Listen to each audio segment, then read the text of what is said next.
Bom dia, senhores. Eu sou o professor Alessandro Sampaio da Silva. Essa é a videoaula do capítulo 35 do nosso livro-texto, intitulado Interferência, tá? Essa aula é referente à disciplina Tópico de Física 4, do curso de Licenciatura em Física da Universidade do Estado do Pará. Ela é referente ao primeiro semestre de 2021, tá? Bem, o conteúdo do capítulo nesta aula, né, vai ser subdividido da seguinte maneira. Nós vamos falar aqui no tópico 35.1 do princípio de Huygens, tá? O próximo tópico falar, né, da relação entre interferência e difração. Na sequência, o 35.3, o experimento de Young da dupla fenda. O tópico 35.4, falar da intensidade das franjas de interferência. 35.5, interferência em filmes finos. E para finalizar o capítulo, né, o interferômetro de Michelson. Novamente, o nosso livro-texto é o Fundamentos de Física do Halliday, tá? No caso aqui o volume 4. Nós usamos como bibliografia adicional o livro Física para Cientistas e Engenheiros, né, do Serway, também o volume 4. E também como bibliografia adicional o curso de Física Básica, né, do Moisés Nussweig, no caso o volume 4 também, tá?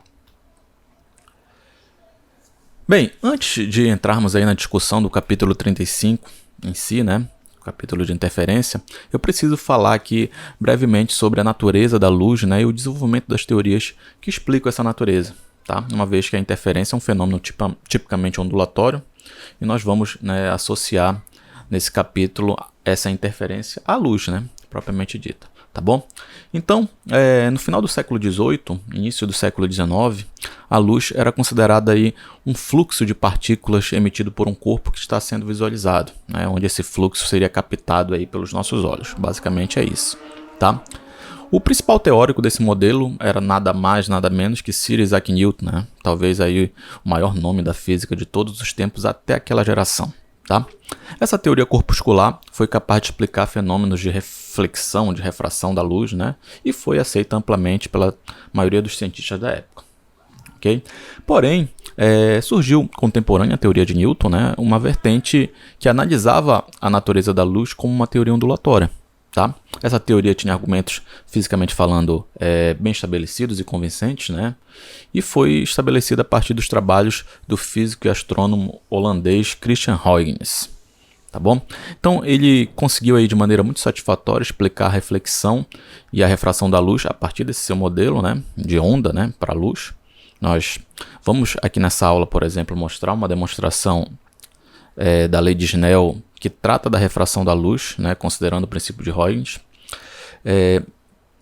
E a partir daí, né, apesar da desconfiança inicial, afinal a grandeza e influência do Newton na época eram enormes, né, a teoria ondulatória da luz, né, com o passar dos anos acabou prevalecendo, né, sobretudo devido aos desenvolvimentos adicionais subsequentes, né, como o experimento de Young, né, da dupla fenda que nós falamos, que nós vamos ver ainda nessa aula, tá?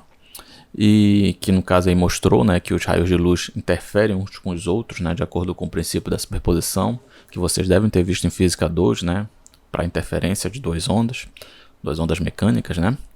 E posteriormente a teoria ondulatória do Maxwell, né, que afirmou que a luz é uma onda eletromagnética, teoria essa confirmada experimentalmente, né, por Hertz já em 1887, como nós vimos aí no capítulo 33, né, do nosso livro, tá bom? Então, apesar da teoria ondulatória da luz conseguir explicar a maior parte das propriedades conhecidas da luz, né, novamente começaram a aparecer fenômenos, podemos dizer assim, que não puderam ser explicados por ela, tá? O principal deles foi o efeito fotoelétrico, né, que foi explicado só no século XX por Einstein, né, que supôs novamente o modelo corpuscular da luz, baseado na quantização, né, da energia de Planck. Tá? A gente vai ver ainda nesse livro também, nesse curso, melhor dizendo. Tá? Essas partículas aí de luz, né, ele chamou de fótons. Né? Logo depois dos trabalhos de Einstein, aí nós entramos num consenso, né, que a luz tem natureza dupla, né, ou seja, às vezes se comporta como uma onda e outras como partícula, né, podemos dizer assim, tá? Vamos falar nesse capítulo sobre um fenômeno, no caso aqui, tipicamente ondulatório da luz, que é a interferência, tá? Então, a primeira teoria ondulatória convincente para a luz foi apresentada por Christian Huygens, né, como está escrito aqui, em 1678. ele utilizou uma construção geométrica para prever, né, as propriedades das ondas, chamado de princípio de Huygens. Então, o que diz o princípio de Huygens, né? Então, todos os pontos, né, de uma frente de onda se comportam como fontes pontuais de ondas secundárias.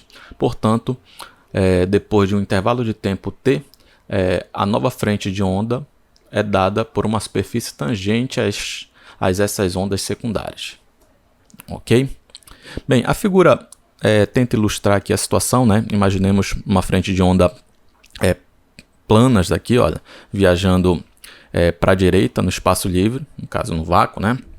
Representada aqui no instante t igual a zero por esse plano aqui, olha, a linha, né? Como mostra aqui, olha, perpendicular a essa tela aqui, né? O nosso slide, tá bom?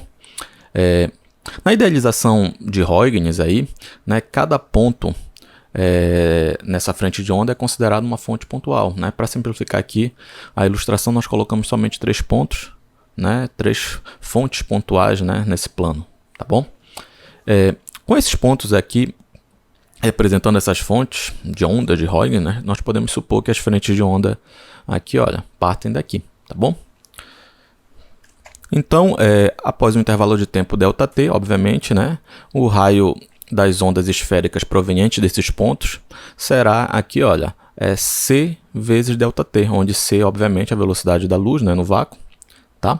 Observe que o plano tangente a essas ondas esféricas aqui no instante ΔT é definido pelo plano B', ou B', né, tanto faz, né, que corresponde à mesma frente de onda plana, né, inicial, só que após, né, um tempo ΔT, onde esse plano B', né, está a uma distância cΔT de A, né, e é paralelo, obviamente, a ele, tá bom?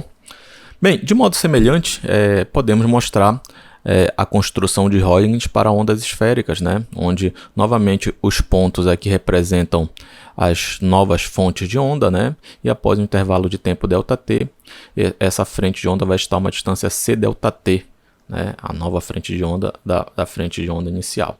Então, essa construção mais ou menos aí representa, né, o princípio de Huygens, tá? A animação aqui, ela ratifica, né, essa idealização de fontes pontuais secundárias, né, e a ideia de poder verificar aqui uma superfície, né, tangente a essas ondas secundárias após um certo intervalo ΔT aí, ok? Só para ilustrar um pouquinho melhor, né? Então, a partir de um certo intervalo de tempo, as fontes pontuais aqui, olha, vão ter uma superfície aqui tangente, né, também, como a gente idealizou, tá? Bem, podemos demonstrar a lei de Snell considerando o princípio de Huygens, tá? Nós temos aqui uma luz monocromática incidindo em uma interface plana entre dois meios, né? Mais especificamente considerando o princípio de Huygens, né? Uma frente de ondas, tá? Aqui, ó, né? No caso aqui, o meio 1 é o ar, né? E o meio 2 o vidro, estamos supondo aqui, olha, ar e vidro, né?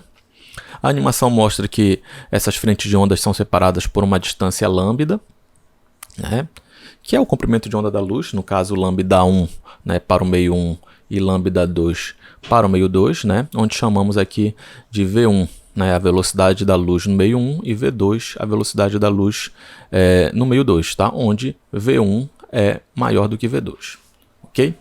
Bem, analisando as frentes de onda, né, mais especificamente concentrando essa análise na interface aqui, olha, né, entre os meios, em especial nos triângulos aqui, olha, ABC, né, e ABD, são esses dois triângulos aqui, ó, um no meio 1 e outro no meio 2, né, é fácil ver que o intervalo de tempo para a frente de onda vencer o segmento aqui, no caso CB, né, no triângulo ABC, né, é igual ao intervalo de tempo para vencer o segmento AD, que é esse aqui, olha, né, no triângulo ABD, né, onde esses segmentos são iguais aos comprimentos de onda, no caso aqui, olha, lambda 1, né, e lambda 2, respectivamente, né.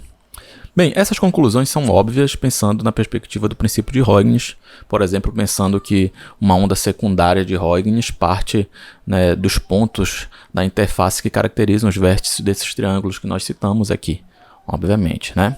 Então, sabendo aí que os intervalos de tempo são iguais, né? E obviamente eles podem ser definidos pela razão do comprimento de onda num meio pela velocidade da luz nesse meio, ou seja, né, lambda1 sobre V1 ou lambda2 sobre V2, eles são iguais aqui, tá? Então, ao igualarmos, né, as expressões aqui, olha, né, temos uma relação entre os comprimentos de onda e as velocidades de propagação nos dois meios, né? No caso aqui, olha, seria lambda1 sobre lambda2 igual a V1 sobre V2, ok? Bem, voltando a olhar aqui para os triângulos ABC, né, e ABD, ok? Eu acho que dá para visualizar bem aqui, né? Considerando os ângulos aqui θ1 e θ2, né, podemos dizer, né, que o seno de θ1, por exemplo, vai ser lambda1 sobre AB, né? Onde aqui, olha, o lambda1 seria o cateto oposto a esse ângulo, né? E o segmento AB, a hipotenusa, né, para esse triângulo ABC. Então, seno de θ1 é lambda1 sobre AB.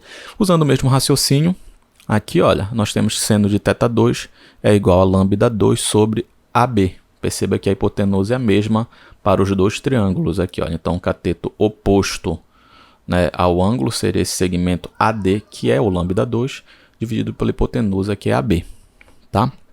Bem, se nós dividirmos aqui uma pela outra, né, teremos no caso aqui, olha, seno de θ1 sobre seno de θ2, né?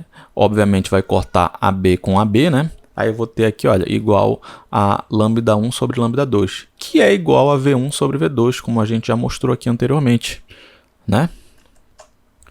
Lembrando que a razão entre a velocidade da luz no vácuo, no caso aqui C, olha, pela velocidade da luz em um determinado meio, V, aqui, olha, é igual ao índice de refração, no caso, nesse meio, né? Então, nós podemos substituir no lugar de V, nessa expressão, C sobre N, né? Então, aqui, olha, se eu passar o V para cá e o N para cá, eu vou ter que V é C sobre N. Onde C, obviamente, né, nós vamos poder cortar aí dos dois lados da igualdade. Logo, né, nós chegamos exatamente na expressão da lei de Snell que apresentamos no capítulo 33. Ou seja, né, o princípio de Huygens pode explicar perfeitamente o fenômeno da refração e reflexão. Observe, portanto, aqui, né, que o ângulo θ1 é o ângulo, né, entre a frente de onda aqui, ó, né, e a interface de reflexão, tá? Observe, portanto, que esse ângulo deve ser igual ao ângulo de incidência, tá? E o ângulo θ2, no caso, que é o ângulo entre a frente de onda aqui, né, da onda refratada e a superfície da interface, também é o ângulo de refração, tá? Nós podemos mostrar aqui, né, mais claramente, né, que de fato esses ângulos são iguais, olha. Se particularizarmos aqui, olha, o triângulo, né, no caso esses dois triângulos aqui, e traçarmos aqui a reta normal, né, ao plano de incidência, né, exatamente como fizemos na análise da refração pela aproximação de raios, né, no capítulo 33, né, nós temos aqui as retas normais, né, é fácil ver que os ângulos, no caso aqui, olha, β1, né, e β2, né, que seriam os ângulos de incidência e de refração nesse modelo, são iguais a θ1 e θ2 por uma análise simples, né? Então, seja aqui, olha, observe que β1 e θ1 e alfa, né, a somatória deles tem que dar igual a 90, lembrando aqui, olha, que a frente de onda é perpendicular aqui, no caso, né? E assim como aqui, olha, θ1 mais alfa é igual a 90. Mesma coisa aqui, olha, né? β2, né, mais φ, né, vai ser igual a 90, assim como θ2 mais φ vai ser igual a 90. Logo, né, eu posso dizer aqui, olha, que θ1 é igual a β1, né, porque aqui, olha, né, se β1 mais alfa é igual a 90 e θ1 mais alfa é igual a 90, então β1 é igual a θ1. Mesma coisa aqui, olha, β2 mais φ é igual a 90, θ2 mais φ novamente é igual a 90, então β2 é igual a θ2. Né? Ou seja, é verdadeiro, né, essa nossa hipótese, tá bom? Logo, aqui, olha, né, essa é uma representação da lei de Snell, como a gente frisou. Bem, usando aquele mesmo raciocínio que nós demonstramos a lei de Snell, nós podemos também mostrar uma relação entre a velocidade e o índice de refração e, consequentemente, também entre o comprimento de onda, né, e o índice de refração. Lembrando que nós vimos que lambda, né, no caso o comprimento de onda, né, e a velocidade variam com a mudança do meio, né, ou seja, depende do comprimento de onda, do índice de refração, desculpa. Tá? Então aqui, olha, retornando aquelas expressões que nós tínhamos colocado, né, ok? Aqui, olha, transformando a funcionalidade de V para C sobre N, né? É a relação entre as velocidades, né, e o índice de refração. Então, se nós arrumarmos aqui algebricamente, né, obviamente vai cortar esse C com esse C, olha, vai ficar só N2 sobre N1. Aí, olha, passando o N para cá, multiplicando o lambda, né, meios por extremos, tanto para lambda como para V, nós chegamos aí em expressões que na verdade são ramificações aí da lei de Snell, mas que são muito mais importantes para uma análise de proporcionalidade aqui entre essas grandezas tipicamente ondulatórias, como o comprimento de onda e a frequência, né? E vai impactar diretamente na nossa análise de interferência também. Então, né, parte dessas expressões aqui, que são essas ramificações, nós podemos dizer aqui, olha, que o índice de refração N é inversamente proporcional à velocidade da onda. Portanto, quanto maior o N do material, mais ele diminui a velocidade da luz V em relação a C. Tá? Então, essa velocidade vai variando aqui, olha, com o meio, né, material. Então, quanto maior for o índice de refração do meio, menor vai ser a velocidade de propagação da luz nesse meio. Ok? Essa é a relação de proporcionalidade aí. Bem, como o comprimento de onda varia com a velocidade, né? E a velocidade, nós acabamos de frisar, varia com o N, com o índice de refração, nós generalizamos aqui uma relação para o comprimento de onda em qualquer meio. Então, podemos relacionar o comprimento de onda lambda, que a gente vai chamar de lambda N, esse índice N aqui, para caracterizar que é o comprimento de onda nesse meio em questão. Né? No caso aqui, olha, em qualquer meio, né? Eu não vou botar só para um meio, serve para qualquer meio. Tá? Esse lambda N que a gente estiver estudando. Com o comprimento da luz, comprimento de onda da luz no vácuo. Então a gente vai fazer uma relação entre o comprimento de onda, né, da radiação no meio em questão com o comprimento de onda da luz no vácuo. Tá? Chamando, portanto, aqui, olha, né, lambda 1 de lambda, que seria o comprimento de onda da luz no vácuo, e lambda 2 de lambda n, que seria o comprimento de onda da luz no meio em questão. Tá? E colocando aqui, olha, N1 igual a 1, né? Estamos considerando aqui, né, o vácuo, tá?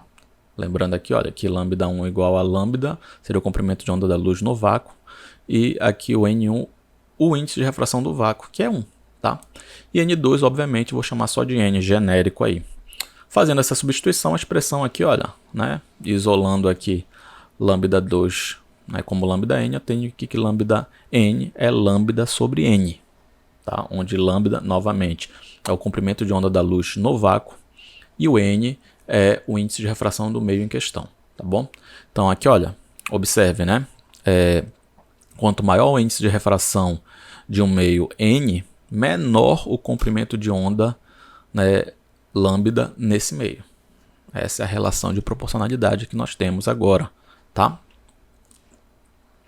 Bem, verificando o comportamento da frequência, né? Uma vez que velocidade e comprimento de onda variam com a mudança de meio, né? Nós vamos precisar verificar, né, o que acontece com a frequência. Tá? Então aqui, olha, substituindo V, aqui, olha, V como C sobre N, né? Tá? E lambda como lambda N, desculpa, como lambda sobre N, né, que a gente acabou de mostrar. Cortando aqui no caso N com N, né? Fica só C sobre lambda, né? Seria novamente a razão da velocidade pelo comprimento de onda, só que agora a velocidade é a velocidade da luz no vácuo, né? E o comprimento de onda, né, referente a essa radiação a uma velocidade C, né? Ok? Então, como essa razão, por definição, é igual à frequência novamente, né? Então nós concluímos aqui, olha, que a frequência da luz no vácuo é igual à frequência da luz, né, no caso da mesma luz, em um meio material qualquer. Ou seja, a frequência ela não varia, né, com a mudança de meio. Quem varia é apenas o comprimento de onda e a velocidade. Tá? Essa é uma conclusão importante para a gente, né? Uma vez que existe uma relação de proporcionalidade aqui, olha, entre V e lambda, né? E no caso a constante de proporcionalidade seria o F. O F ele é constante, né, com essa mudança de meio. Tá?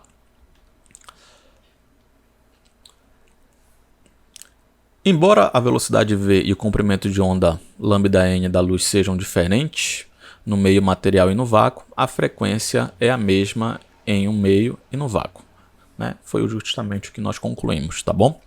Bem, essa variação de comprimento de onda com a mudança do meio vai ter uma relação importante aí no caso, né, com o objeto de estudo desse capítulo, que é a interferência. Tá? Uma vez que nós podemos expressar a diferença de fase entre duas ondas, né, em função do comprimento de onda. Tá? Então, a diferença de fase, né, ela está diretamente relacionada ao tipo de interferência, como vocês devem ter visto em Física 2. Tá bom? Então, é muito importante aqui, né, nós entendermos, né, que o comprimento de onda varia com o meio, porque isso vai caracterizar também, né, a questão da interferência. Tá bom? Vamos mostrar isso daqui, olha.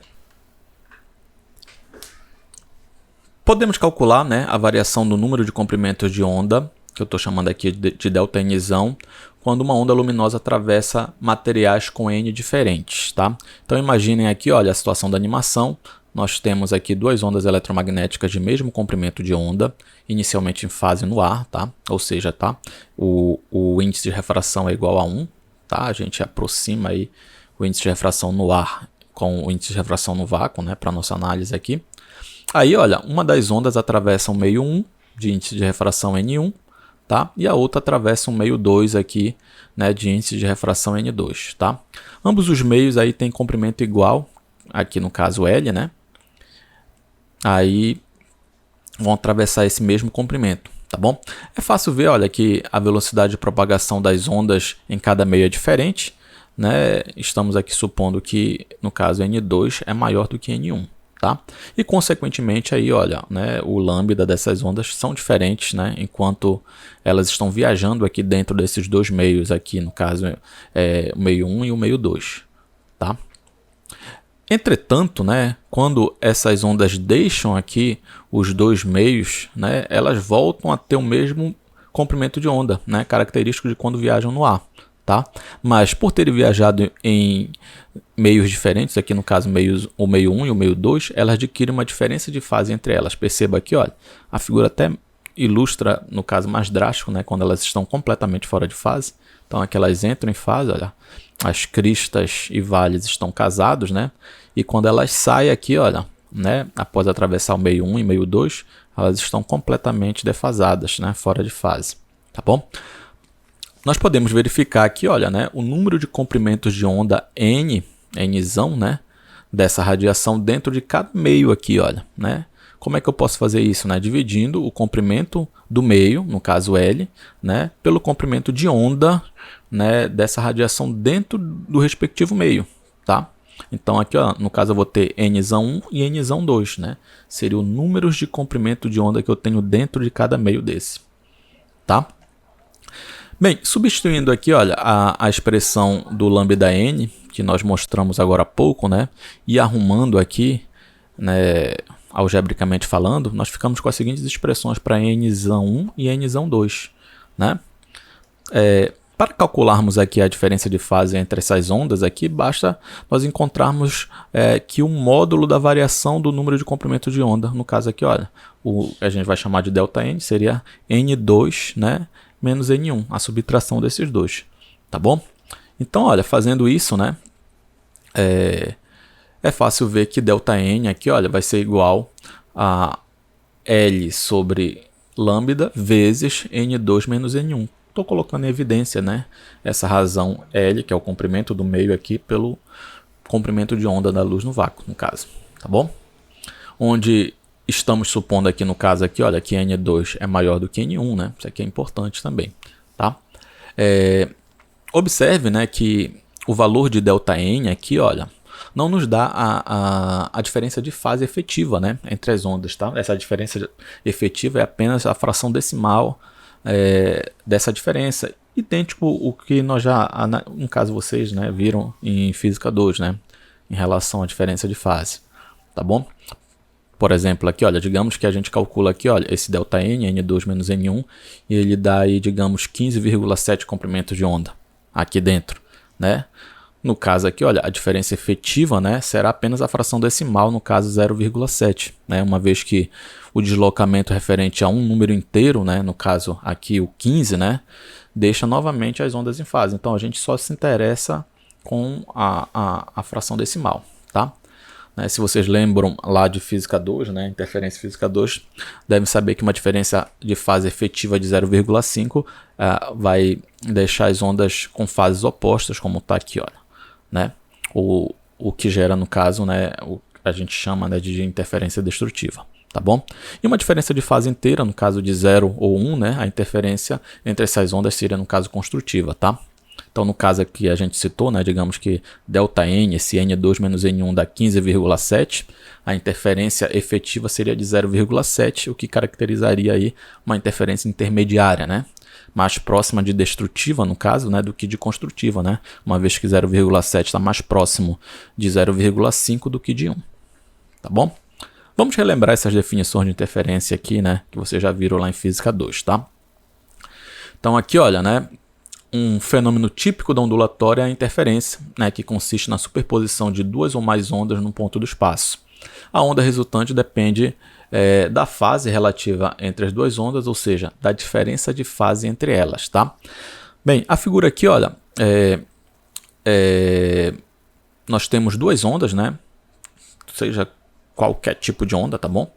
Viajando aqui uma em direção à outra, né, no momento que elas se encontram, né, ocorre uma superposição de ambas aqui, ó, né?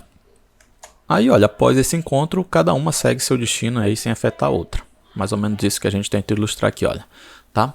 Então, nesse caso, né, aqui da figura, a situação da interferência é construtiva, né, onde as amplitudes aqui das ondas são somadas, tá? Como nós falamos, né, o tipo de interferência construtiva, destrutiva, intermediária, depende da diferença de fase entre elas, tá? Portanto, a diferença de fase caracteriza o tipo de interferência, tá? Quando as ondas superpostas estão em fase, né, as amplitudes são somadas e chamamos de interferência construtiva, tá? Quando as ondas estão fora de fase, as amplitudes são canceladas e chamamos de interferência destrutiva, tá bom? A animação aqui, olha, mostra, né, duas ondas senoidais aí com uma diferença de fase φ entre elas, tá? No caso aqui, olha, uma em azul e outra em vermelha, né? Percebe que elas estão passando aqui, tá? E essa terceira aqui, onda em roxo, que está subindo e descendo aqui, né? Representa justamente a superposição dessas duas, tá? Quando as cristas se combinam, aqui, ó, quando elas estão perfeitamente combinando, né? As ondas estão em fase, né? E quando crista e vale estão alinhados, tá? Aí a gente vai ter uma onda completamente fora de fase. Aí é possível ver aqui, olha, na onda em roxo, né, a interferência construtiva e destrutiva aqui, olha. Quando é destrutiva fica praticamente, se a gente pudesse dar, né, um frame aqui, olha, paralisar, a gente veria só uma linha reta para a onda em roxo, quando a interferência é destrutiva, e quando é construtiva a gente tem esse pulso de maior amplitude, ok? Bem, podemos mensurar melhor essa questão de alinhamento, né, de cristas e vales. Aqui eu coloquei uma outra figura para ilustrar melhor, né, e caracterizar essa questão da diferença de fase, né. Primeiramente aqui nós temos a situação em que as ondas estão em fase. Olha, percebam, né, que as cristas estão alinhadas perfeitamente, né. No caso teríamos aqui, né, um ΔN, né, igual a zero, né, ou, né, uma constante de fase aqui, φ, olha, igual a zero, tá bom? Bem, aqui, olha, quando as ondas estão adiantadas, né, ou defasadas em relação à primeira, temos aqui três casos de interferência. Nós colocamos aqui, olha, né, interferência intermediária, né, e o caso da interferência destrutiva, tá bom? Na verdade, são três casos aqui centrais, né? Aqui é o caso que elas estão em fase, aqui interferências intermediárias, e o caso aqui, o último, né, em que a interferência é destrutiva, tá bom? Destacamos aqui, olha, apenas, né, o caso de interferência intermediária mais forte, né, que seria quando φ é igual a 2/3 de π, ou 0,33 de lambda, né? É o caso, né, que a gente tem uma interferência bem no meio entre construtiva e destrutiva, né? Seria intermediária de fato, né? E aqui, olha, o caso em que a interferência é destrutiva, né, quando justamente a gente tem a 0,5 de lambda, né, que seria o caso em que φ é igual a π. Ok? Então, novamente, a gente mensura aqui, olha, quando a interferência é construtiva e destrutiva, mais ou menos essa ideia aqui. Ó. A animação aqui, olha, né, mostra continuamente esse alinhamento, olha, vai alinhar agora, ó, aí tem o máximo, vai desalinhar agora, ó, tem o mínimo, né? Seria a interferência construtiva e destrutiva para a somatória desses dois pulsos senoidais, né, que a gente ilustra aqui, tá bom? Então essa é a ideia geral que vocês devem ter visto lá em Física 2, né? Importante também aqui, olha, a gente relacionar, né, essa questão por uma regra de 3 simples, né? A gente pode mostrar uma expressão aí que relaciona a diferença de fase na forma angular e na forma em função do comprimento de onda, podemos dizer assim, olha. Então podemos expressar a diferença de fase tanto pelo ângulo φ, né, radianos ou graus, quanto pela fração decimal da diferença de comprimento de onda lambda, tá bom? Então aqui, olha, para φ igual a 2π radianos, a gente vai ter aqui ΔN igual a 1 comprimento de onda. Então é só relacionar diretamente aqui, ó, tá bom? Essa relação vai ser importante aqui para a gente, tá bom? Bem, aqui nós temos uma tabela relacionando a diferença de fase, essa tabela aqui é do nosso livro-texto, com o tipo de interferência no caso, tá? Onde expressamos aí a diferença de fase em graus, radianos, né, e em função de comprimento de onda, né, no caso frações de comprimento de onda. E aqui, olha, a última coluna caracterizando que tipo de interferência é. Então aqui, olha, quando o φ é igual a zero, né, e obviamente vai ser zero para todos, tá bom? Aqui, olha, quando o φ é igual a 120, né, que é igual a 2/3 de π, a gente vai ter uma interferência aqui de intermediária, né, de 0,33, tá? Aqui quando o ângulo for de 180, né, no caso aqui em radianos vai ser π, e ΔN vai ser 0,5 de lambda, né? Aqui a efetiva, né? E aí a onda vai ser a interferência vai ser totalmente destrutiva. Aumentando, né, a gente vai ter novamente repetição, né, dos casos, intermediária, construtiva, né, quando o lambda é igual a 1, no caso aqui quando φ é igual a 2π, ou seja, 360 graus, aí novamente intermediária e assim sucessivamente. Ok? Acho que deu para entender aí, mais ou menos, né? Essa questão da relação entre a diferença de fase e o tipo de interferência. Bem, nós vamos falar aqui de um fenômeno ondulatório muito importante, que vai ser discutido em mais detalhes no próximo capítulo, mas é fundamental para o entendimento do primeiro experimento que provou a natureza ondulatória da luz, que é o experimento da dupla fenda de Young. Tá? Estamos falando aqui da difração, né? Que ela tem uma relação muito próxima com a interferência. Então, quando uma onda, vamos ler aqui, encontra um obstáculo ou abertura que possui dimensões comparáveis ao seu comprimento de onda, ela se espalha e sofre interferência. Esse fenômeno é chamado de difração. Tá? Na figura aqui, olha, nós podemos ilustrar esse fenômeno onde temos um tanque aqui de água. Esse é um experimento que é comum se fazer em laboratórios de física, né, de demonstrações. Tá? E as ondas aqui na água produzidas no lado esquerdo, ao passar, né, por uma abertura estreita, sofrem um alargamento, né, e se propagando para o lado direito, né, esse alargamento aqui, olha, que é o clássico caso aqui de difração, né? A onda passa pela abertura estreita e sofre esse alargamento, tá bom? Nessa outra figura aqui, olha, nós temos uma esquematização aqui dessa difração, né? Onde ondas planas aqui, né, de comprimento de onda lambda, tá? Encontra um pequeno anteparo aqui, né? Tá aqui um anteparo, tá? Que possui aqui uma fenda que eu estou chamando, que tem um comprimento, uma largura, melhor dizendo, A, tá?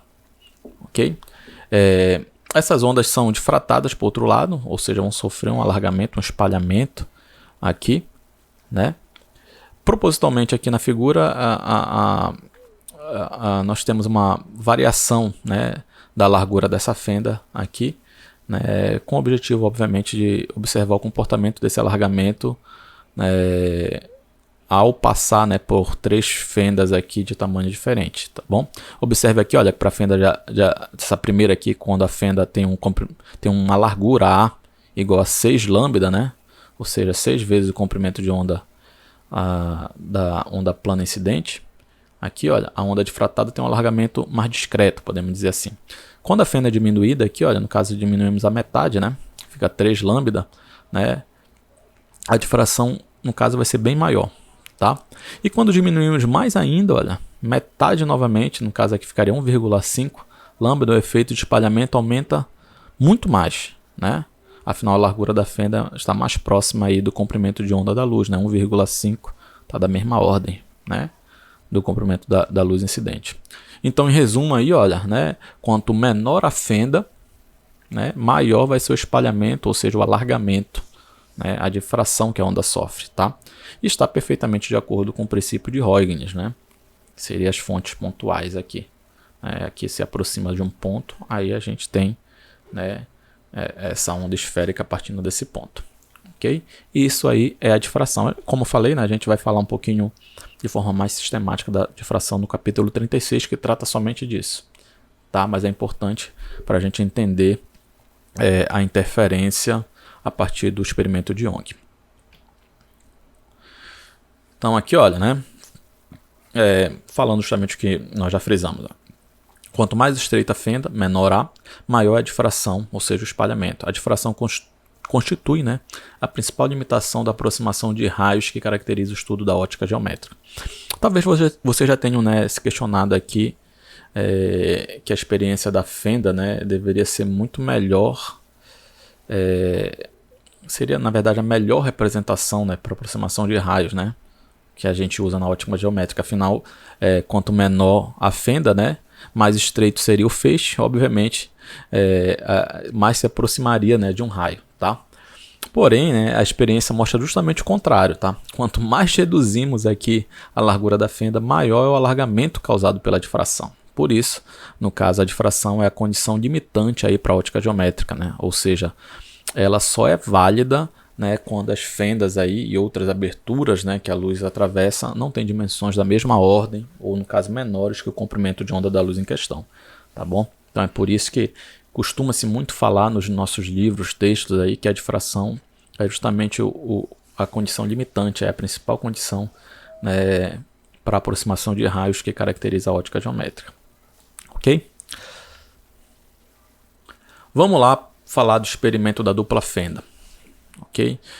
O experimento que mostrou aí, né, pela primeira vez que a luz sofre interferência, né, ou seja, ela tem um comportamento ondulatório. Tá?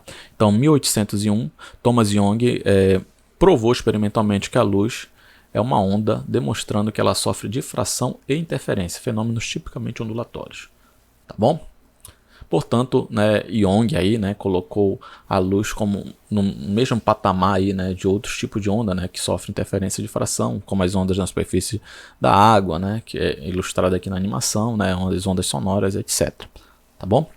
Bem, a figura aqui, olha, mostra uma configuração, a mesma configuração usada no experimento de Young, onde a luz, que digamos aqui uma luz monocromática, né, distante, né, incide numa fenda aqui S0, né, nesse anteparo A, aqui. Logo essa luz, ao passar, né, por essa fenda, vai sofrer difração, né, por essa fenda. E é usada aqui, olha, para iluminar duas outras fendas que eu estou chamando aqui de S1 e S2, né, que estão nesse anteparo B. Portanto, uma nova difração vai ocorrer, né, e duas ondas esféricas, no caso aqui, olha, vão se propagar simultaneamente, né, no mesmo espaço após, né, passar aqui por essas duas fendas, né, após o anteparo B. Né? Então, ambas vão partir aqui, ó, ao mesmo tempo e no mesmo espaço aqui. Tá bom? Ok? Bem, se nós colocarmos uma tela C aqui, olha, né, interceptando a luz difratada por S1 e S2, né, nós vamos observar um padrão de faixas paralelas claras e escuras, né, que nós chamamos de franjas, que, né, caracteriza o que nós chamamos de figura de interferência. tá? Aqui na figura as franjas claras são esboçadas pelos máximos em amarelo aqui, ó, tá? E são intercaladas por mínimos aqui que representam as franjas escuras, tá bom? Seria aqui uma visão de cima do que está acontecendo aqui, olha, né? Deixa eu até voltar aqui a animação. Ó, aqui uma iluminação de duas fendas, olha. Aí aparece um padrão de franjas claras e escuras, que é a famosa figura de interferência, tá? Vai acontecer a mesma coisa, acontece a mesma coisa, né?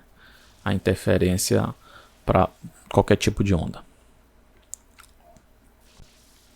Bem, aqui nós colocamos uma fotografia da tela, né, de observação, né, produzida por um experimento de dupla fenda, onde os máximos e mínimos intercalados mostram aqui, olha, né, as franjas características do padrão de interferência. As franjas claras, né, obviamente, são oriundas da interferência construtiva, né, e as escuras da interferência destrutiva, tá bom? Estamos representando aqui, olha, com esses pontos em vermelho instantâneos, né, onde as ondas se acrescentam, né, de forma construtiva aqui, olha, na figura, tá? Perceba que, ó, a gente pode tirar e aqui, ó, estou colocando os pontos aqui que representam os momentos que elas, né, interferem construtivamente, podemos dizer assim.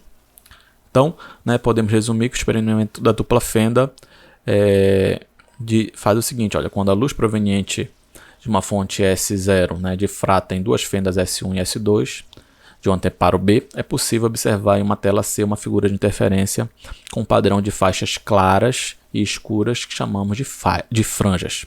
As franjas claras na tela ocorrem devido à interferência construtiva, né?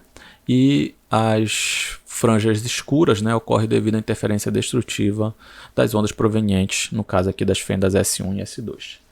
Ok? Então esse aqui é um resumo, né, da observação experimental, né, do experimento de Young. Bem, o que nós precisamos fazer agora, né? Nós precisamos calcular justamente aqui, olha, né, essas posições, né, das franjas claras e franjas escuras e ter uma relação matemática, né, para caracterizar quando a interferência é construtiva, destrutiva, quando nós vamos ter máximos e mínimos. Basicamente é isso. Antes aqui, olha, né, vamos tentar aqui mostrar aqui como as ondas se combinam para formar franjas claras e escuras aqui. Então, estamos colocando aqui no padrão de onda, olha, agora, tá?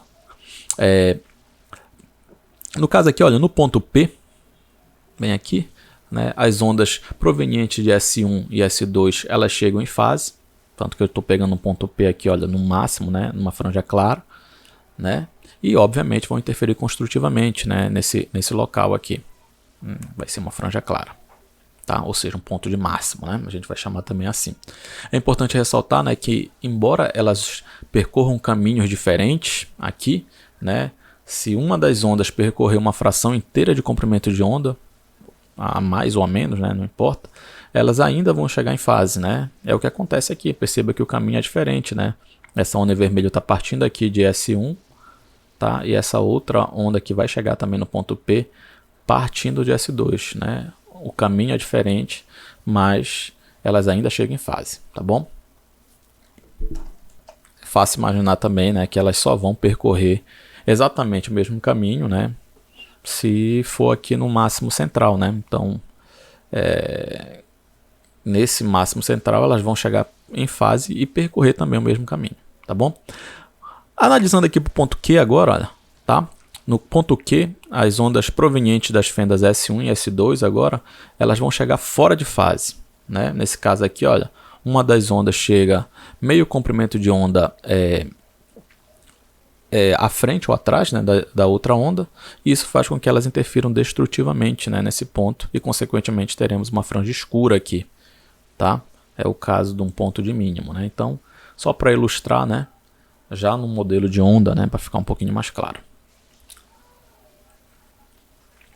Bem, uma observação importante aqui, olha, né, em relação a esse padrão de interferência de máximos e mínimos, essa figura aqui, ela só é possível se a luz que incide, né, nesses pontos aqui for coerente, tá? Então aqui, olha, para que o padrão de interferência apareça na tela C, é necessário que a luz seja coerente, ou seja, a diferença de fase entre as ondas que chegam ao ponto P na tela não varie com o tempo, tá bom? Em geral, aí, olha, nossa fonte maior de radiação eletromagnética, no caso o Sol, por exemplo, é apenas parcialmente coerente. Ou seja, né, seria coerente entre distâncias bem próximas aí uma das outras, né, mas a uma longa distância as ondas estariam não seriam mais coerentes, né, elas iam variar essa diferença de fase com o tempo, tá bom? Isso acontece também se nós colocarmos a luz de duas lâmpadas, né, para interferir, né, pois elas conseguem manter uma relação constante de fase, né, para pequenas distâncias, né, mas não ao longo do tempo todo, tá bom? Então, para a gente aqui na prática, né, para observar o padrão de interferência, é preciso que as ondas sejam coerentes e existe artifício para fazer que elas fiquem coerentes, né? No caso, tem que ser coerente e monocromática, lembrando que, né, a gente viu lá no capítulo 33 a dispersão cromática, né? Tem que ser de um comprimento de onda apenas, né? Tá? Então, o método aqui, olha, comum, né, para a produção de duas fontes de ondas coerentes é a construção da dupla fenda, tá? Porém, fazendo aqui, olha, né, que a luz passe por uma fenda única estreita aqui, olha, antes, né? Como é o caso aqui, olha, tá? Então, o papel da fenda S0 aqui, olha, é justamente deixar a luz coerente, né, para poder iluminar as duas fendas, tá bom? Então, essa discussão aqui, né, toda, ela só é pertinente quando a gente tem, né, elas só vão interferir aqui após o passar por S1 e S2, se a fonte que ilumina as duas fendas for coerente. Então, essa primeira fenda aqui é justamente para deixar, né, a luz coerente, para a partir do momento que passarem aqui, difratarem por S1 e S2, elas interferirem, né, com uma diferença de fase constante no tempo, tá bom? Toda essa discussão que a gente falou do Sol e das lâmpadas, né, elas não se aplicam aí se as fontes luminosas forem lasers, tá? Nesse caso aqui, olha, os átomos que produzem o laser, né, emitem luz de forma quase que sincronizada, né, que torna aí a luz sempre coerente, né, e é praticamente também monocromática, tá? Bem, nosso objetivo agora é localizar as franjas, como nós falamos, né? No caso, as franjas claras e as franjas escuras, né? No experimento da dupla fenda, a localização das franjas de interferência em cada ponto da tela de observação depende da diferença de fase, da diferença de percurso, melhor dizendo, né? ΔL, percorrido pelos dois raios que chegam ao ponto. Nós podemos usar a construção experimental que nós sugerimos anteriormente para tentar encontrar o ΔL, né, uma vez que é ele aqui que caracteriza, né, se as franjas vão ser claras ou escuras, que é a diferença de percurso, tá? E a nossa construção geométrica aqui já estou considerando a partir desconsiderando aqui a primeira fenda S0, só a partir de S1 e S2, né? A onda chega já coerente aqui e a gente vai encontrar, né, se o ponto é de franja clara ou escura. Então aqui, olha, considerando que uma onda plana, né, de luz monocromática incide em S1 e S2, né, no anteparo B, aqui, aí elas são difratadas, né, produzindo uma figura de interferência aqui na tela C. Basicamente é isso, tá bom? Aqui, olha, nós selecionamos dois raios, no caso aqui, ó, R1 e R2, né, provenientes, no caso de S1 e S2 aqui, respectivamente, né, onde eles convergem aqui a um ponto arbitrário P, né, na tela. Tá? Na nossa construção geométrica, traçamos também uma reta aqui, que representa o eixo central, tá? Perpendicular, obviamente, à tela, né, e passando pelo ponto médio entre as fendas. Aqui, olha, tá? E uma outra reta aqui, olha, né, entre o ponto médio, né, entre as fendas e o ponto P, aqui, olha, de encontro de R1 e R2. Tá? O ângulo θ aqui, olha, entre essas retas, né, caracteriza a posição angular dos pontos na tela C. Né? Então, se eu sei esse ângulo aqui, eu vou saber a localização do ponto P, seja ele em qual posição for na tela C. Tá? E esse ponto vai estar a uma distância y aqui do eixo central, obviamente. E claro, também nós precisamos ter a ideia de que, pelo princípio de Huygens, né, o pulso aqui, a onda esférica, né, vai ter obviamente um ponto P em cima e outro ponto P né, a mesma distância abaixo, né? Então, há o mesmo ângulo θ aqui abaixo. Então, nós teríamos aqui acima do eixo central uma franja correspondente para cima e para baixo, né? Claro ou escuro aí, é um correspondente igual à mesma distância, né? Ok?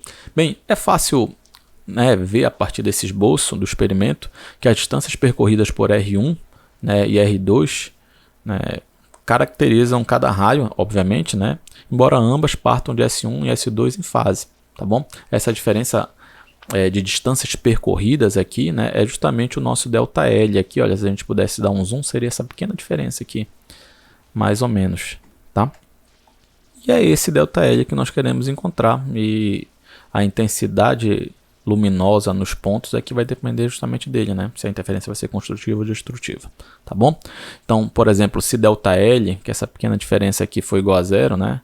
É fácil imaginar que o ponto estaria aqui no eixo central, porque ambos percorreriam a mesma distância aqui no eixo central, né? Consequentemente, não haveria mudança de fase entre esses raios e logo teríamos aqui um ponto de interferência construtiva, tá? Esse cenário se repete, né, se ΔL é igual a um número inteiro, né, de comprimentos de onda, que faz com que os raios cheguem exatamente em fase, né, também, tá? Logo, no caso aí, teríamos novamente um ponto de interferência construtiva e uma franja clara, tá bom?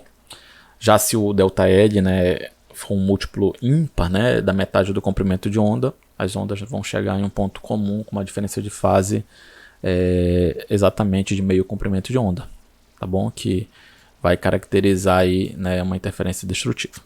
Bem, já entenderam aí, né? Então, vamos procurar aqui, olha, né, essa relação entre θ e ΔL, né? Para isso nós vamos fazer uma aproximação, né, que matematicamente vai ajudar muito, né, no nosso objetivo, que é restringir, né, a nossa análise para o caso em que Dzão aqui, olha, que é a distância entre a fenda e a tela, é muito maior do que Dzinho, né? Que seria a distância entre as fendas aqui, ó. Então, Dzão aqui é a distância entre o anteparo e a tela, e Dzinho é a distância entre as fendas, tá bom? Bem, com essa aproximação aí, nós podemos supor que R1, como D é muito maior do que Dzinho, a gente pode supor que R1 e R2 são aproximadamente paralelos, como está aqui, olha, no zoom que a gente deu, olha, são praticamente paralelos aqui, né? Fazendo, no caso aí, são paralelos, o mesmo ângulo θ aqui, ó, aqui e aqui, ok? Então, considerando essa construção, nós podemos observar que a diferença de percurso ΔL aqui, né, acaba sendo um cateto, né, do triângulo retângulo formado por S1, S2 e ponto B aqui, né, onde θ também aqui, olha, seria um ângulo interno, né, no vértice de S2 aqui, né, desse triângulo, tá bom? Portanto, usando as relações trigonométricas, obviamente, né, nós sabemos que o seno de θ vai ser igual ao cateto oposto, que no caso aqui seria o nosso ΔL aqui, olha, tá? Esse segmento em verde aqui é o ΔL, tá? E uma hipotenusa aqui, olha, né, que no caso aqui seria a distância Dzinho, olha, tá? Essa aqui é a hipotenusa, seria a distância entre as fendas, tá bom? Logo, isolando o nosso ΔL, nós temos aí a diferença de percurso em função do ângulo θ, tá bom? Então aqui, olha, ΔL vai ser D seno θ, né? Passei o D para cá multiplicando, tá bom? Aí a gente tem essa relação aqui, né? Muito importante. Como nós falamos, né? A interferência é construtiva, ou seja, teremos franjas claras se ΔL é igual a zero ou se ΔL é igual a um múltiplo inteiro do comprimento de onda. M aqui, olha, é um número inteiro, tá? Então, nesse caso aqui, as ondas chegam ao ponto P em fase, né, e a interferência nesse ponto é construtiva, tá bom? Nós podemos expressar essa condição na equação da diferença de percurso da seguinte maneira, né? D seno θ, que é essa equação aqui, vai ser igual a m lambda. Tá? Por quê? Né? As franjas serão claras se ΔL é igual a zero ou ΔL é igual a m lambda, né? Aquela condição de interferência construtiva. Então, nós igualamos aqui a expressão, olha, a condição que nós frisamos, onde m é um número inteiro aqui, olha. Pode ser 0, 1, 2 e assim sucessivamente, tá? Já as franjas escuras, né, elas aparecem se ΔL é um múltiplo ímpar da metade de lambda. Né? No caso, aí a interferência nesse ponto vai ser destrutiva.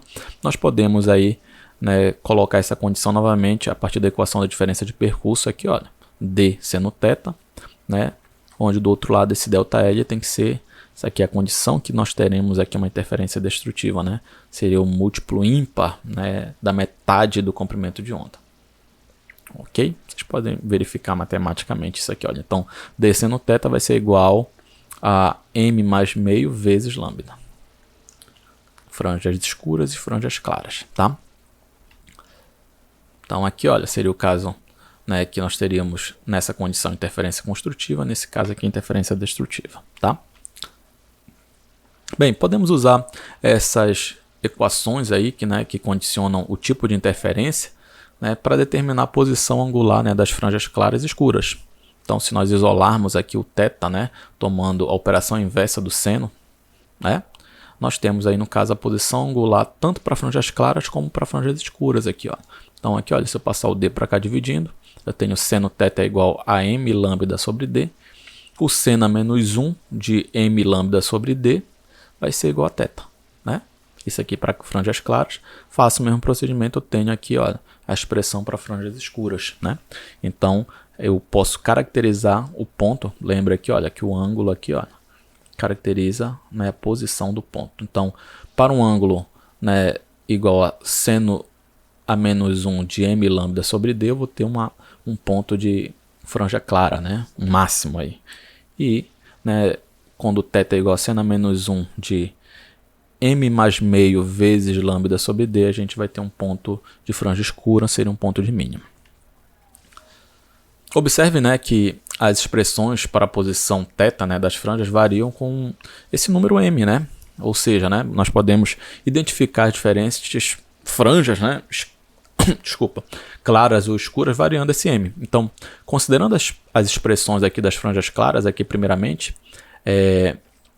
ou seja, nossos pontos de interferência construtiva, nós temos aqui a posição dos máximos, tá? A gente vai colocar os valores de m aqui para caracterizar melhor. Então, por exemplo, fazendo m igual a 0, olha, né? Obviamente, fazendo m igual a 0, θ vai ser igual a 0. Então, isso aqui quer dizer o que, né? Que a equação nos diz que nós vamos ter uma franja clara quando θ for igual a 0, né? Que é justamente onde, né, para θ ser igual a 0, está no eixo central, que é justamente o nosso máximo central, né? Que é o caso quando não existe diferença de percurso, ΔL igual a 0, né?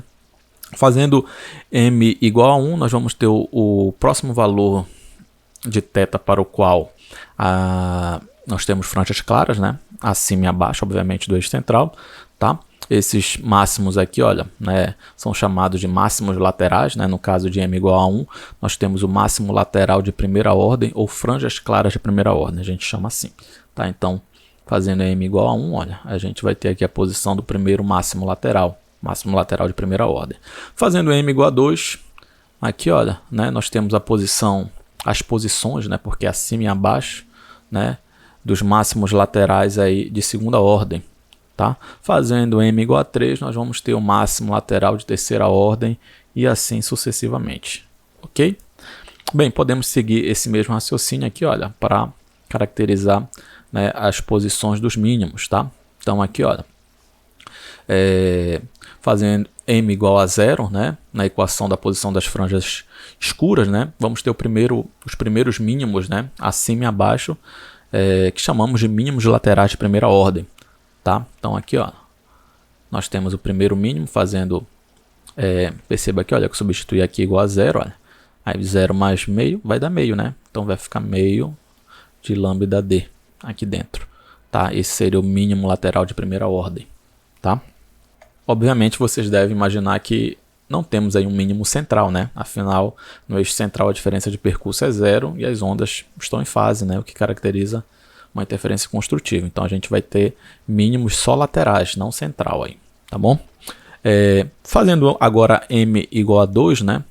Igual a 1, desculpa, fiz igual a 0, agora igual a 1, né? São só números inteiros.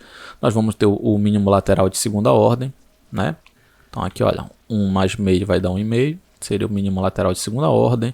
Fazendo m igual a 2, né, a gente vai ter um mínimo lateral de terceira ordem, né? Fazendo M igual a 3, vamos ter o mínimo lateral de quarta ordem.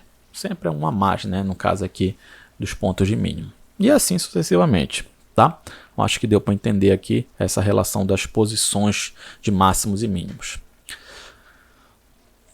Bem, nós podemos usar as equações da posição angular das franjas para obter uma aproximação da posição Y também, né? Fazer uma posição linear, não somente angular, né? Para essas franjas. Aí só que nessa aproximação a gente vai fazer para casos próximos ao eixo central, né? Ou seja, para ângulos pequenos. Então, podemos encontrar a posição Y, que seria essa posição linear aqui, olha, né? Das franjas claras e escuras. No caso aqui, para nossa aproximação para quando o θ é pequeno, tá? Porque quando o θ é pequeno, em radianos, o seno de θ é igual a tangente de θ, que é aproximadamente igual a θ. Essa aproximação a gente já fez com certa recorrência aí, né? Nos capítulos anteriores, tá? Então, considerando a equação dos máximos, tá aqui, olha, tá? Fazendo seno θ aproximadamente igual a θ, eu vou ter que θ é aproximadamente somente aqui o argumento da função inversa, né? Então, ficaria aqui, olha, θ é aproximadamente m lambda sobre d, tá? Lembrando as relações trigonométricas aí no triângulo retângulo, né? Aqui da figura, se nós pegarmos aqui, olha, né? Seno de θ também seria aqui, olha, né? Esse triângulo agora aqui, olha, né? O seno desse θ aqui, olha, cateto oposto, que no caso é y, né? No caso aqui não é nem o seno, né? A gente pode pegar como seno é igual a tangente, né? Cateto oposto pelo cateto adjacente, que no caso aqui seria d. Então posso, como seno θ é aproximadamente igual a tangente θ, portanto que é uma aproximação, tá? Então fica lambda sobre dzão, né? Considerando esse outro triângulo grandão aqui agora, tá? Só pra gente não se confundir. E agora, olha, eu inseri meu y aqui, olha, basta eu isolar, né? Então passa esse d para cá multiplicando, eu vou ter aqui, olha, que y vai ser aproximadamente m lambda dzão sobre d, tá? Ok? Perceba agora que nós temos uma expressão para a posição da franja clara, né? Só que não em função do ângulo, tá bom? Onde m aqui, olha, né? Os valores de m aqui, assim como para a posição angular, vão identificar quais máximos estamos calculando, né? Se é a primeira ordem e tal, e assim sucessivamente. Podemos seguir aqui, olha, os mesmos passos para encontrar a posição de mínimos, né? Para ângulos pequenos. Então, pega a expressão da posição angular para mínimos, usa a mesma relação trigonométrica aqui nesse triângulo, né? Lembrando que seno θ é aproximadamente igual a tangente θ, que é aproximadamente igual a θ para ângulos pequenos. Isolando o y, nós temos aqui, olha, uma expressão para mínimos, tá? Não em função do ângulo, mas em função do y, uma distância linear, ok? E aí, olha, o m vai caracterizar tanto para máximos como para mínimos aqui, né, os mínimos e máximos laterais, ok? Bem, vamos lá substituir os valores de m, né, como nós fizemos, só para deixar um pouco mais claro, né? Então aqui, olha, vamos encontrar aqui as posições de máximos e mínimos. Então, no caso aqui para m igual a 0, olha, se eu botar m igual a 0 aqui, vai zerar aqui, olha, tá? Agora se eu colocar 0 aqui, olha, não zera, né? Fica 0,5 lambda d. Então, quando m é igual a 0, a gente vai ter uma distância y igual a 0, ou seja, está exatamente no eixo central o primeiro máximo. Novamente aquela mesma relação, tá bom? Fazendo m igual a 1, agora, olha, nós encontramos as posições, né, dos máximos laterais de primeira ordem, né, na equação de máximos, né, e na equação de mínimos, as posições dos mínimos, né, de segunda ordem, né? Se nós continuarmos substituindo valores de m nas equações, vamos constatar, né, que para θs pequenos, né, há uma distância d considerando uma distância d entre as fendas também pequena, esse dzinho aqui, tá? Porque perceba que ele impacta diretamente, né, na nossa equação. A variação ΔY aqui, olha, né, entre as franjas, né, ela é praticamente constante, né? Ou seja, né, independente do valor de m aqui, olha, o espaçamento entre as franjas é o mesmo. Ou seja, se eu pegar aqui, olha, a expressão para m igual a 1 menos a expressão para m igual a 0, ó, vai ser essa. Mesma coisa se eu fizer para as franjas escuras. Olha. Essa menos essa vai dar essa. Perceba que some a funcionalidade do m. Então, o que o resultado está nos dizendo? Né? Que o espaçamento entre as franjas claras e escuras é o mesmo, né? Para ângulos pequenos. Tá bom?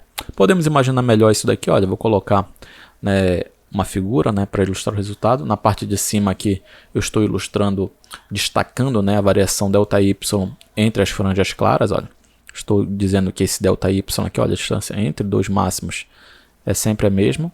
Tá? E aqui embaixo estou colocando entre dois mínimos. Tá? Lembrando que a distância entre dois mínimos é igual à distância entre dois máximos. A equação nos diz isso aqui. Olha. ΔY é igual a lambda dzão sobre d. E ΔY é igual a lambda dzão sobre d. Ou seja, independe de m. Esse ΔY. Tanto para cima como para baixo. Ok? Essa conclusão aí vai ajudar bastante a gente na hora de interpretar alguns problemas. Tá? Muito legal isso aqui. Bem, nós temos Quando a luz passa por duas fendas estreitas e próximas e atinge uma tela, ela produz um padrão de interferência de pontos brilhantes e escuros. Estes slides têm 3 desses pares de fendas com separações diferentes. Vamos passar um feixe de laser por cada par para mostrar os padrões de interferência resultantes. Aqui temos, vista de cima, a montagem com laser, fendas e tela. Este é o padrão sobre a tela para um par de fendas separadas de 0,62 mm. Este é o padrão para um par de fendas separadas de 0,26 mm. Note que o padrão se alargou. Este é o padrão de um par de fendas separadas de 0,09 mm. O padrão se alargou ainda mais.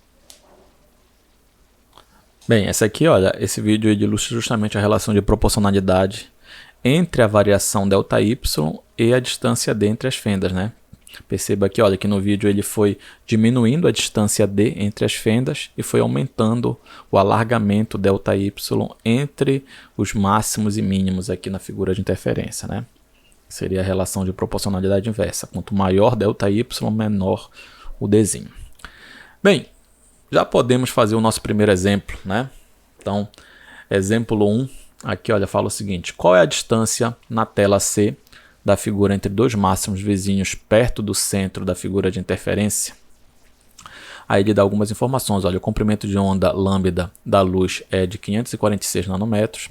A distância entre as fendas Dzinho é de 0,12 milímetros, tá? E a distância Dzão entre as fendas e a tela é de 55 centímetros. Aí ele fala, olha, suponha que o ângulo θ da figura é suficientemente pequeno para que sejam válidas as aproximações seno de θ aproximadamente igual a tangente de θ aproximadamente igual a θ, onde θ está expresso em radianos. Ótimo. Bem, aí ele quer saber a distância na tela C, né, da figura entre máximos vizinhos, né, perto do centro. Aqui a figura eu só repeti, né, a que a gente já estava analisando, só para a gente ficar claro na cabeça o que são cada termo, cada variável dessa daqui, na verdade, né, dzão, dzinho, né, y, etc.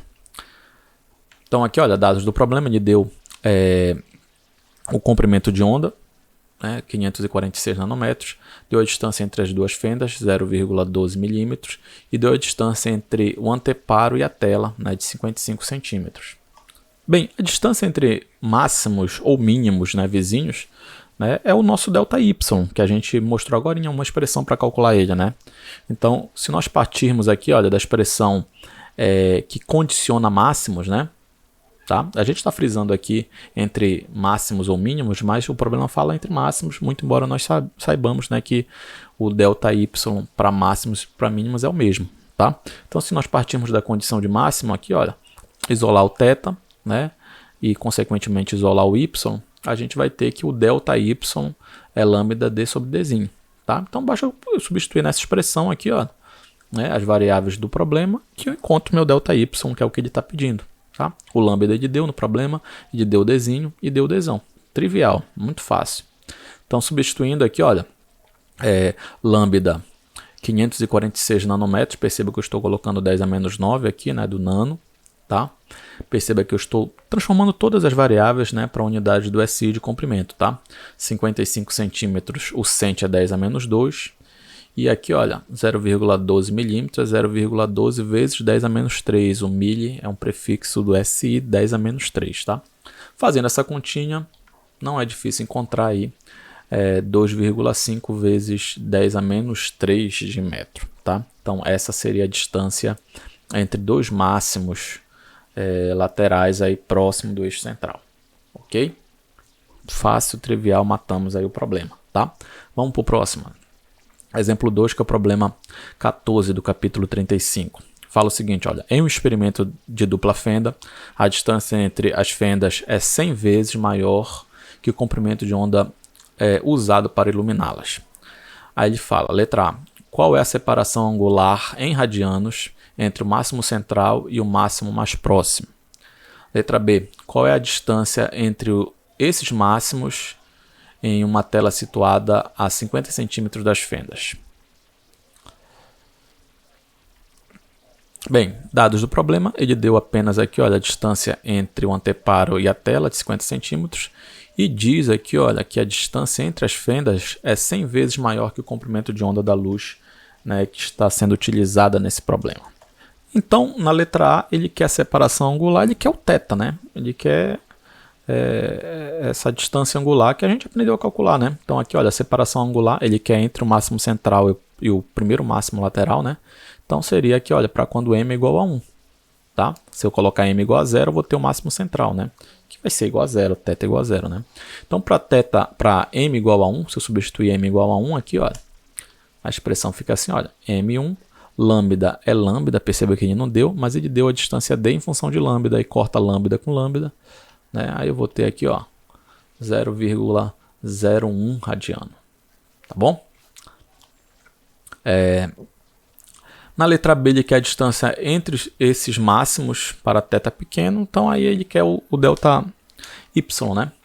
Então aí, trivial demais, né? Coloco aqui, ó, ele deu a distância d, né, de 50 centímetros, tá? E novamente o dzinho em função do lambda vai cortar lambda com lambda, aí, olha, eu vou ter aqui, olha, né, que o delta y é de 0,005 de metro.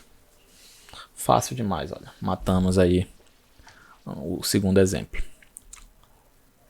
Só para ratificar, né, para ficar talvez numa linguagem mais próxima, esse 0,005, né, é 5 vezes 10 a menos 3 ou 5 milímetros, desculpa. Vamos para o próximo.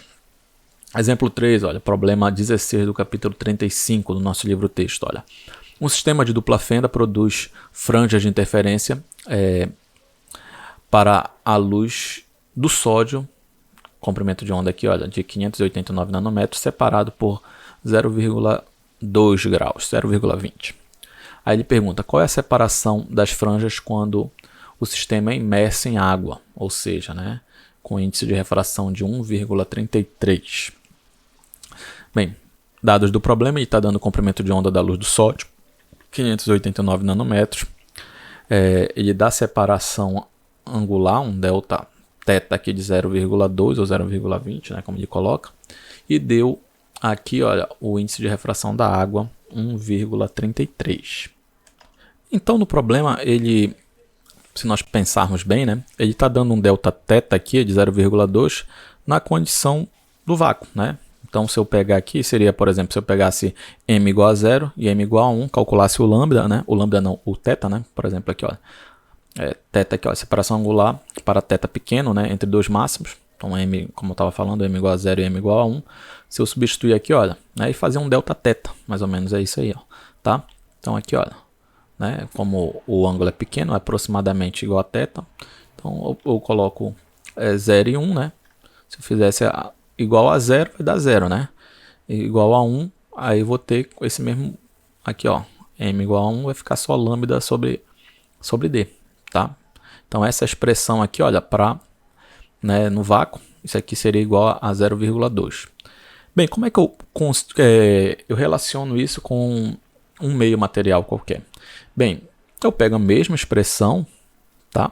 A expressão é a mesma, só quem vai variar aqui, olha, com a mudança de meio é o lambda, né?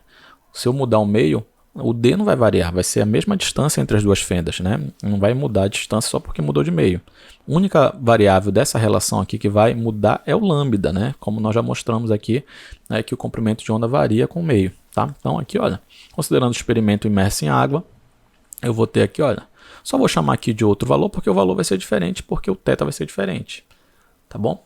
Então aqui, olha, eu vou chamar aqui de delta θ n, ou seja, no meio, que no caso o meio é a água. Ele quer saber quanto seria essa variação angular ou separação angular quando é imerso em água. Aí, olha, eu tenho que encontrar quem é esse lambda n. Mas nós já conhecemos a relação, né? Então, lambda n é igual a lambda sobre n, né? Onde o lambda n é o comprimento de onda dessa radiação da luz, né, nesse meio, e o lambda sem o índice é o lambda na luz, no vácuo, desculpa, para essa mesma radiação. E o n é o comprimento de onda do meio em questão, tá? Então, se eu substituir essa expressão aqui, ó, eu vou ter, né, a seguinte relação, obviamente fazendo aqui, olha, né, divisão de fração, conserva a primeira, multiplico pelo inverso da segunda. Aí, olha, né, substituindo aqui, lembrando que lambda sobre d, essa razão que está aqui, é o meu delta θ, né, inicial. Então, essa razão aqui, olha, é delta θ. Aí a expressão fica delta θ n é igual a delta θ sobre n, tá? Aí, olha, ficou trivial, né? Ele deu o comprimento, ele deu o índice de refração e deu quem é o delta θ no vácuo. Então, substituindo, né? Fica 0,2 sobre 1,33. Fazendo essa continha, eu encontro aí 0,15, né, graus, tá? Matamos aí o exemplo.